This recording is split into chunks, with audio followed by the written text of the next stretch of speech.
Hablamos entonces de dos variables aquí, que eran crecimiento, desarrollo. ¿Listo? El desarrollo necesita el crecimiento, pero el crecimiento no necesariamente implica el desarrollo. ¿Listo? Es decir, yo puedo crecer y puedo que no lo hagan de manera equitativa todos los miembros de mi población. Eso es un problema, ¿cierto? Porque me genera desigualdad, mucha desigualdad. Muy bien, una variable que es conexa con estas que he mencionado es el desempleo, que es como la manera, digamos, negativa de decir el empleo, ¿cierto? Es como el complemento. Si el desempleo es 11, pues el empleo es el complemento, ¿cierto? 89. Ahora, ¿esto cómo se mide? Se mide como la población que está empleada dividida la población que es económicamente activa, porque hay parte de la población que no puede trabajar. Hablo de niños y hablo de ancianos que ya, por ejemplo, estén en sus periodos de jubilación, que no estén en edad productiva.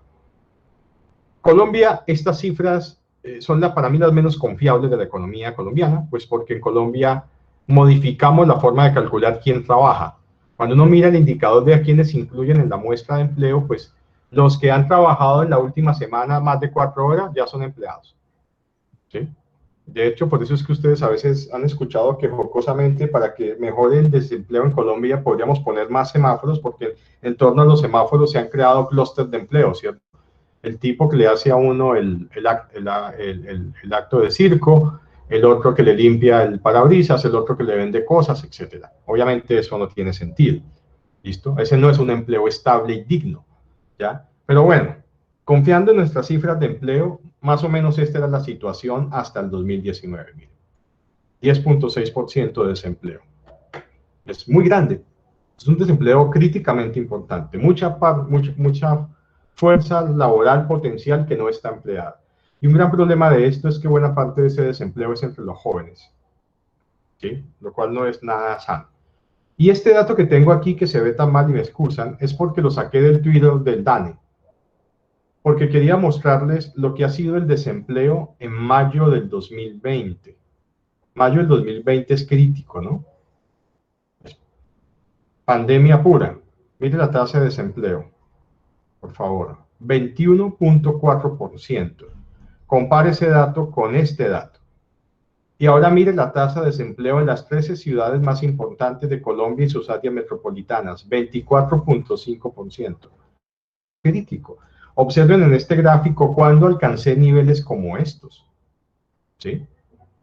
Niveles como estos. Y obviamente, esto es lo que nos está haciendo pensar en cosas como la de hoy, ¿cierto? Como ayer o antier, que el presidente sale a decir que a partir del 1 de septiembre ya empezamos a abrir, ¿sí?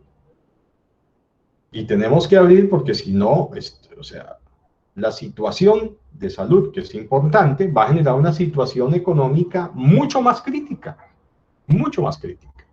¿sí? Mucho más crítica.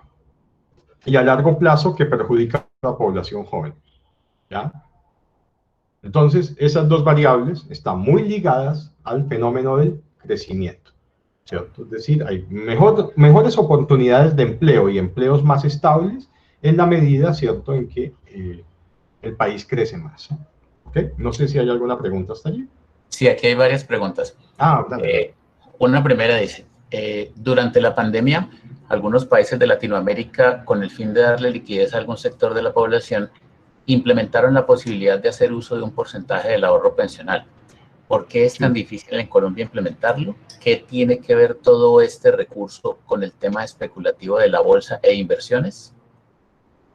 Bueno, esa es una excelente pregunta y que me pone a pensar, no sé si todos comprendan bien la dinámica del sistema pensional y en particular del sistema pensional privado, ¿sí? Porque eso, digamos, tiene unas dinámicas diferentes. O sea, aquí hay un sistema público y aquí hay un sistema privado. ¿Ok? Público es lo que llamamos colpensiones, lo que antes fue el seguro social, muchos años. Y el sistema privado son los fondos. Ustedes no sé si saben cómo funciona esto. Entonces, por ejemplo, imagínense que usted es un asalariado, ¿ok? Y voy a suponer que usted se gana aquí 1.000.000 de pesos. De ese 1.000.000 de pesos, cada mes a usted le sacan un porcentaje. ¿Listo? Le sacan el 4% de su salario y eso se va al fondo de pensiones. ¿Sí? Y además, el empleador también le aporta una partecita. El empleador le aporta un 8%. Y también se va al fondo de pensiones. O sea que ese 12% de ese millón, es decir, 120.000 pesos, se van o a este fondo público o se van al fondo privado. Y eso se va convirtiendo en una masa de ahorro, ¿cierto?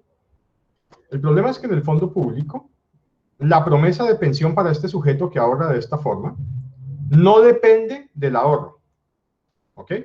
No depende del ahorro. Esa es la primera cosa. Aquí depende de qué.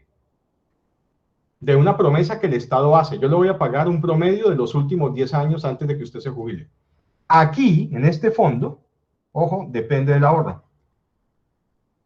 Entonces, claro, una persona que ha trabajado por 20 años y ahorra en fondo privado tiene una masa muy importante de recursos ahorrados allí. ¿Listo? Diga usted, no sé, 500, 400 millones de pesos, que van a ser la base de su pensión cuando esa persona decida jubilarse. ¿Listo? Entonces, estas medidas que se han tomado de sacar parte de ese recurso y entregárselo para darle liquidez a la economía, que la han tomado algunos países de América Latina, evidentemente, digamos, es como una especie de medida de contención frente al tema de la pandemia, en cuanto a tratar de reducir el impacto y la caída de la demanda por los productos. Pero ojo, digamos que eso puede verse como una mejora en la posibilidad de consumo hoy, pero claramente es una reducción de sus expectativas de jubilación en el futuro. O sea que esa no es una decisión tan fácil de tomar. Además, porque lo que ha pasado con ese recurso que ha salido de allí no es que se vaya a inversión productiva. Es decir, a estas personas que les han permitido sacarse, ¿qué creen que ha pasado con eso? Mayor consumo. Se ha ido al gasto. La gente ha tomado esta plata de las pensiones y la ha invertido en vehículos, en motos, en carros, ¿me entienden? En consumo. O sea que no necesariamente esa es una buena medida de liquidez a la economía. ¿Sí? No necesariamente es una buena medida. ¿Ok? Yo estaría más en la dinámica de medidas, por ejemplo, como estas de tratar de que recursos del Estado lleguen a familias vulnerables para que su consumo no decaiga tan rápidamente. ¿Sí? Esa es un poco la intención. No sé si hay otra pregunta. Sobre el desempleo, dice que ¿cuál es la diferencia entre el total nacional y el total de ciudades y áreas metropolitanas en Colombia? La encuesta. Es por la encuesta, simplemente. Como la producción está tan agrupada en algunas ciudades, digamos que es mucho más representativa la encuesta que yo trato de hacer en esas áreas metropolitanas, donde la producción es mucho más agrupada. ¿Sí?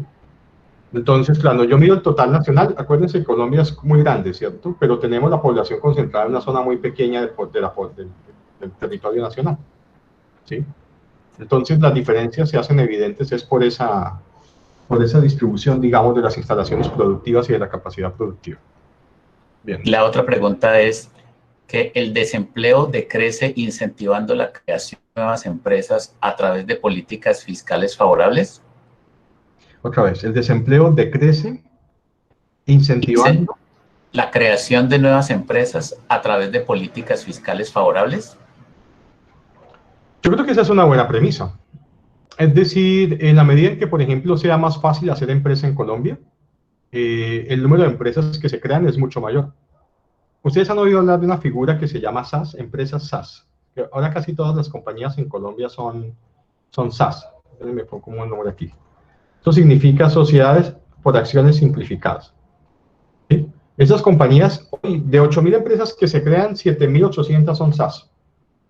¿Saben cuál es la razón de eso? Que son muy fáciles de crear. Se crean simplemente yendo a una notaría.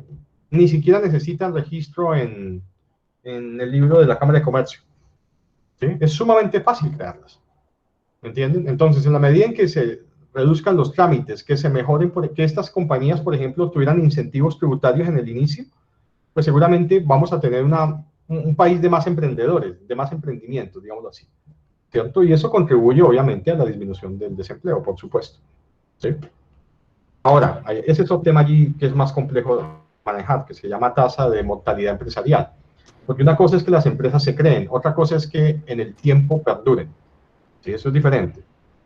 ¿Sí? De hecho, algunos datos que veía yo por allí antes de la pandemia, decían que midiendo la permanencia empresarial más allá de 5 años, de 100 compañías que en Colombia se crean, 76 desaparecían probablemente en los primeros 5 años. O sea, no perduraban en el tiempo, ¿cierto? Y ahora con la pandemia uno ve eso. Ni siquiera con empresas relativamente nuevas, ¿cierto? Empresas de muchas tradiciones han sido testigos de todo lo que ha pasado, ¿sí? Restaurantes que llevaban 40 años en Cali que desaparecieron por la pandemia, ¿ya?